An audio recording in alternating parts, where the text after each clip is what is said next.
इस आयत को पढ़ के 11 दफ़ा आसमान की तरफ फूंक मारें तो आपको रिज़्क़ जिस्मानी और रिज़्क़ रूहानी मिलेगा। अल्लाहुम्मा सल्ले अला मुहम्मदिन कमा तुहिब्बु व तर्ज़ा लहू। अस्सलामु अलैकुम माय यूट्यूब फैमिली, कैसे हैं आप सब?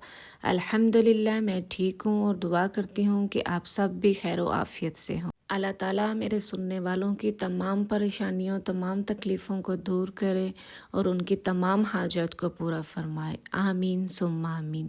आए मेरे साथ मिल के इन चंद दुआओं के ऊपर आमीन कहें। अल्लाह ताला किसी की भी आमीन को कबूल कर सकते हैं।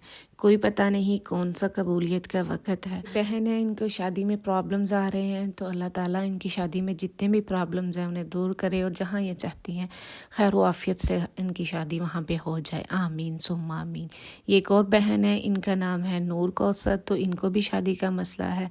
अल्लाह ताला इनके भी शादी के जितने भी प्रॉब्लम्स हैं उनको हल करे, अपने नबी के सदक़े इनकी तमाम परेशानियों तकलीफ़ों को दूर करे और जहाँ ये चाहते हैं खैर व आफ़ियत के साथ इनकी शादी वहाँ पे हो जाए और इन दोनों बहनों को अल्लाह ताला अपने घर में खुशियाँ दे, इज़्दवाजी खुशियाँ नसीब फरमाए। आमीन सुम्मा आमीन। प्लीज़ जब आप दुआ सुनते हैं तो उस वक़्त आमीन ज़रूर कहिएगा, क्योंकि किसी की भी दुआ कबूल हो सकती है और अल्लाह ताला को ये अदा अपने बंदों की बहुत ज़्यादा पसंद है कि जब वो उसके बंदे दूसरों के लिए दुआ करते हैं तो अल्लाह ताला पहले उनको देता है और फिर दूसरों को देता है जिनके लिए दुआ करते हैं। अल्लाह ताला किसी की मेहनत को या किसी की ज़रा सी काविश को रायगा नहीं जाने देता। वो रहमान है, रहीम है और पहले वो मांगने वाले को देता है फिर दूसरे को देता है। इसलिए आमीन ज़रूर कहा करें।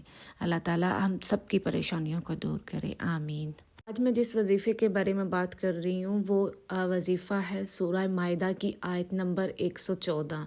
यकीन माने ये बहुत सा लोगों का ज़मूदा है और बहुत से लोगों ने इससे फैज़ पाया है, बहुत से लोगों ने इससे अपनी ज़रूरियात को अल्लाह से मनवाया है, अपनी दुआओं को कबूल करवाया है। इस आयत को पढ़ने के बाद आपने छोटा सा वजीफ़ा है, लेकिन आप इसको अपने हर मकसद के लिए, स्पेशली जिनको रिज़्क़ के प्रॉब्लम्स हैं उनके लिए ये तो बहुत ही ज़्यादा ज़मूदा है। अगर किसी के पास खाने को कुछ नहीं है, किसी के पास रहने के लिए घर नहीं, किसी के पास गाड़ी नहीं, सवारी नहीं, या और भी कोई भी किसी के पास नौकरी नहीं, किसी के शादी नहीं हो रही, मतलब आप इसको हर मकसद के लिए कर सकते हैं।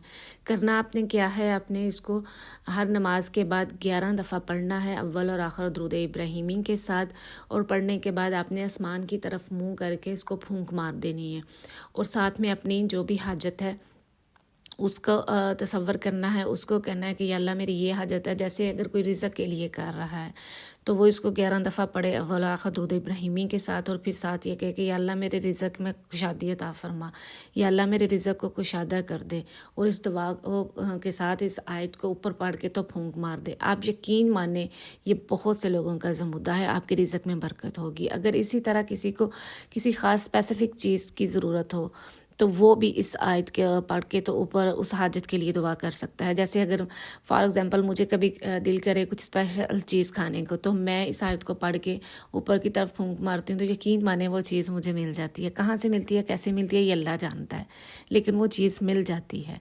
तो इसको बस करना अपने यकीन के साथ है तो इंशाल्लाह आपकी ये हर हाजत के लिए परफेक्ट है। मैं आपको इसका एक वाक़या सुनाती हूँ। एक बहन थी तो उसका ना हस्बैंड उससे पैसे नहीं देता था, मतलब बहुत ही कम, सिर्फ घर में जो खाने के लिए और जो रोज़मर्रा ज़िंदगी के लिए उसकी ज़रूरतें होती थी बस उन्हीं को पूरा करते थे और उन्हें कोई पॉकेट मनी या कुछ नहीं देते थे। तो उस बेचारी को फ्रिज की ज़रूरत थी, तो ज़ाहिर बात है गर्मियों में फ़्रिज के बगैर गुजारा नहीं होता। वो अपने हस्बैंड से कहती थी कि मुझे फ़्रिज ले दें, फ़्रिज ले दें, तो वो कहते थे नहीं, ये तो कोई ज़रूरत की चीज़ नहीं है, जो तुम्हें मिल रहा है इसी के ऊपर गुजारा करो, तुम्हारी ज़रूरतें इसी से पूरी हो रही हैं। तो उसने यही अमल करना शुरू किया और उसने मेरा हाल कुछ हफ़्ते ही अमल ये शुरू किया था। तो वही उसका शौहर जो उसे पैसे नहीं देता था, उसने उसे फ़्रिज के पैसे दिए जितने में फ़्रिज आती थी, और उसे कहा कि जाओ अपनी मर्ज़ी से फ़्रिज पसंद करो और मैं तुम्हें फ़्रिज दिलाता हूँ। और वो फ़्रिज लेके तो घर आया अपनी बीवी के साथ।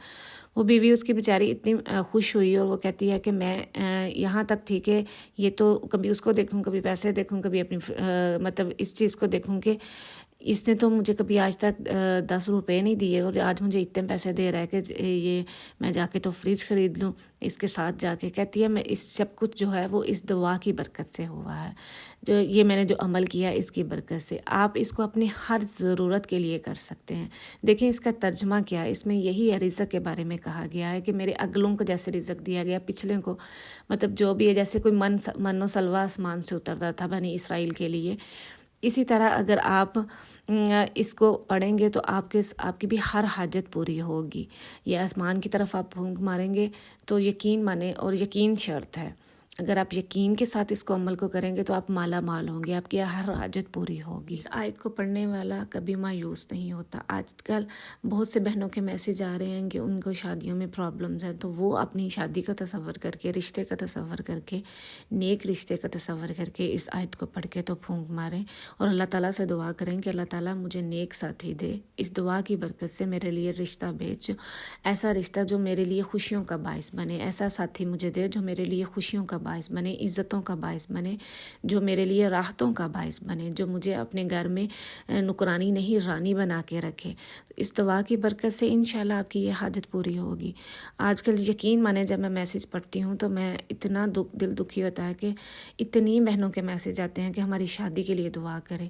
تو آپ اس عمل کو کر سکتے ہیں, آپ اس کو اپنی ہر ضرورت کے لیے کر سکتے ہیں. دیکھیں وہ ہمیں ضرور دیتا ہے, وہ تو رب دینے والی ذات ہے, وہ تو اپنے بندوں کو نوازتا ہے. ہمیں صرف مانگنا نہیں آتا. اگر ہمیں اس سے مانگنا آ جائے نا تو یقین مانے وہ بہت رحیم اور کریم ہے.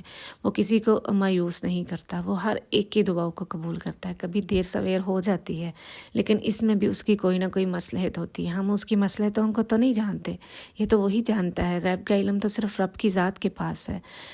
لیکن ہمارا کام ہے اس سے مانگنا, تو اس کا کام ہے دینا. کب, کیسے, کس طرح, یہ وہ جانتا ہے. ہمارا کام ہے صرف مانگے, ہم ہر لمحہ ہر لحظہ ہم اس سے مانگے, اپنی ضرورتوں کو مانگے. دیکھیں نبی پاک صلی اللہ علیہ وسلم کا فرمان ہے کہ اگر آپ کے جوتے کا تسمہ بھی ٹوٹتا ہے تو اپنے رب کی ذات سے مانگو, دوسروں کے آگے ہاتھ نہیں پھیلاؤ, اپنے رب سے سوال کرو, اس سے دعا کرو, اس سے مانگو. تو ہمیں اس بات کو مد نظر رکھتے ہوئے اپنی ہر ضرورت کے لیے, ہر چھوٹی سے چھوٹی اور ہر بڑی سے بڑی چیز کے لیے صرف اور صرف اللہ سے مدد مانگنی چاہیے. اللہ سے مانگنا چاہیے کہ یا اللہ ہماری ان ضرورتوں کو پورا کر, تو نہیں ہی کرنا ہے, تیرے علاوہ تو کوئی کر ہی نہیں سکتا.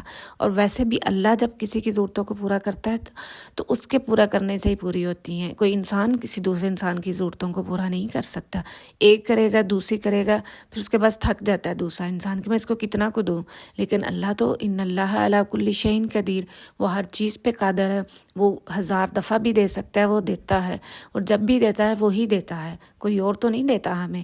اسی کے دینے سے پوری پڑتی ہے, کسی بندے کے دینے سے کبھی پوری نہیں پڑی.